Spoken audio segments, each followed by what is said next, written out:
Değerli dostlar, deməli Pərviz Aydınoğlu Dədəcanov. Çox istərdim ki, bu adı soyadı yanınızda saxlayarsınız. İlk növbədə Cənub bölgəsində. Ona görə ki, bu gənc Lənkəran rayonundandır. Cənub bölgəsinə salamlar. Deməli, Qazaxıstanın Almatı şəhərində 2 uşaqlı bir xanıma zorakılıq olub, hücum olub. Onu qarət etmək istəyirlər.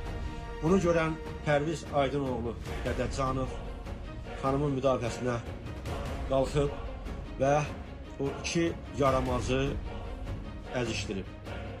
Ora təcili yardım maşını və polis maşını gəlir və Pərviz qardaşımızı bir də bu 2 nəfəri polis bölməsinə aparır.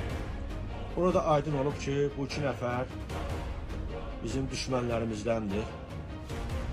Hadisəni necə baş verdiğini, nəyə görə baş verdiğini öyrəndikdən sonra polislər Pərviz qardaşımızı azad bırakır. Bu videonu yaymaqda məqsədim odur ki, bu bir neçə gün əvvəl baş verib və çox az insan bu barədə xəbərdardır. Və istərdim ki, Pərviz qardaşımızı hamı tanısın, ilk növbədə Cənub bölgəsində, sevimli Cənub bölgəsində. Ondan da əlavə vətəndən kənarda yaşayan və düşmənlərimizin o necə deyərlər, qardaşcan, bıratcan sözünə aldananlar biraz ehtiyatlı olun. Bir də soydaşlarımızdan xahiş edərdim, düşmənlərimizdən olan həkimlərin yanına getməsin. Gördüklərim, bildiklərim çox şey var, bu uzun söhbət. Sağ olun, Pərviz qardaşıma və bütün Cənub bölgəsinə eşq olsun.